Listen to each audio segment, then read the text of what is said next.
السلام علیکم دوستو، آج سے 200 سال قبل جب انگریز بنگال سمیت شمالی ہند کے اکثر علاقے فتح کر چکے تھے، مغل حکومت، مراٹھا سلطنت اور نظام دکن کی حکومتیں بھی انگریزوں کے سامنے سر تسلیم خم کر چکی تھیں۔ ایسے حالات میں جنوبی ہند کے علاقے میسور میں سلطان حیدر علی نامی ایک عظیم مجاہد سامنے آئے جو انگریزوں کے لیے ایک بھیانک خواب ثابت ہوئے۔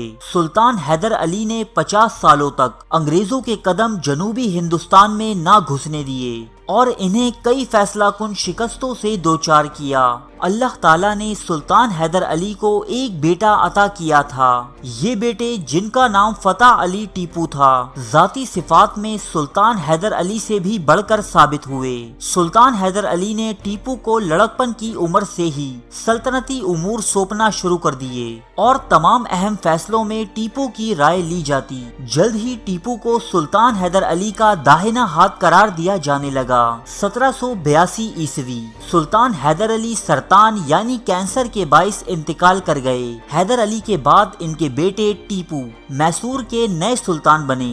سرزمین ہندوستان کو ٹیپو سلطان جیسا بہادر اور جرأت مند حکمران نہ تو اس سے پہلے کبھی نصیب ہوا تھا اور نہ ہی ان کے بعد کبھی ملا۔ ٹیپو سلطان اپنی رعایا کی فلاح و بہبود کا خیال ان کے مذہب اور رنگ و نسل سے بالاتر ہو کر کرتے۔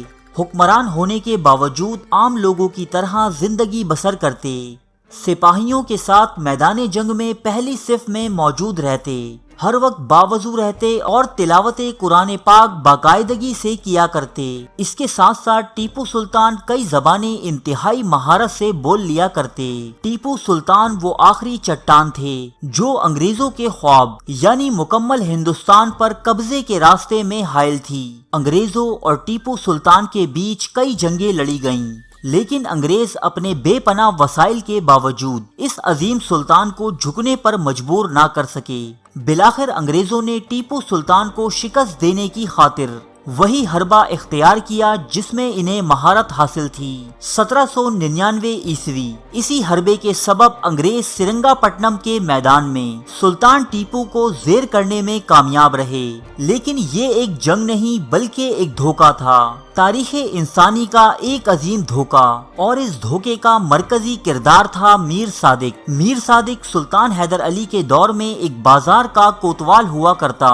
سلطان حیدر علی نے اسے آرکاٹ نامی شہر کی صوبے داری عطا کی۔ بعد میں اس کی کفایت شعاری اور ذہانت سے خوش ہو کر ٹیپو سلطان نے میر صادق کو دیوان یعنی وزارت عظمیٰ کا عہدہ عنایت کیا۔ بازار کی کوتوالی سے دیوان تک کی ترقی نے میر صادق کے لالچ اور حرص میں بے پناہ اضافہ کر دیا۔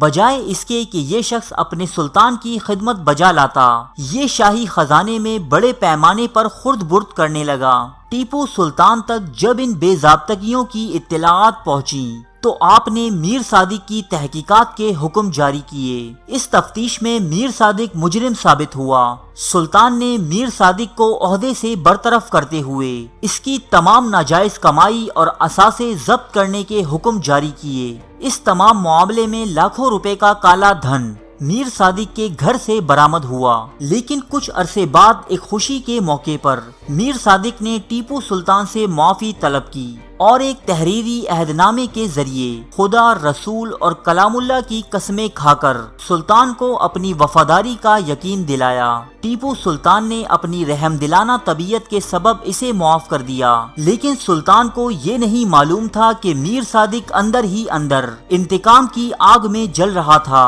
اور سلطان کے خلاف کسی موقع کی تلاش میں تھا۔ یہ موقع اسے انگریزوں نے فراہم کیا۔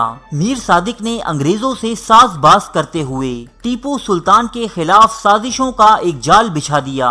وہ ٹیپو سلطان تک کوئی صحیح خبر پہنچنے ہی نہ دیتا، جبکہ بحیثیت وزیر اعظم سلطان کو بدنام کرنے اور ان کی مقبولیت کم کرنے کے لیے وہ رعایا پر بیجا مظالم ڈھاتا۔ 4 مئی 1799 جب سرنگا پٹنم کی خون ریز جنگ جاری تھی، مراٹھوں، نظام دکن اور انگریزوں کی مشترکہ افواج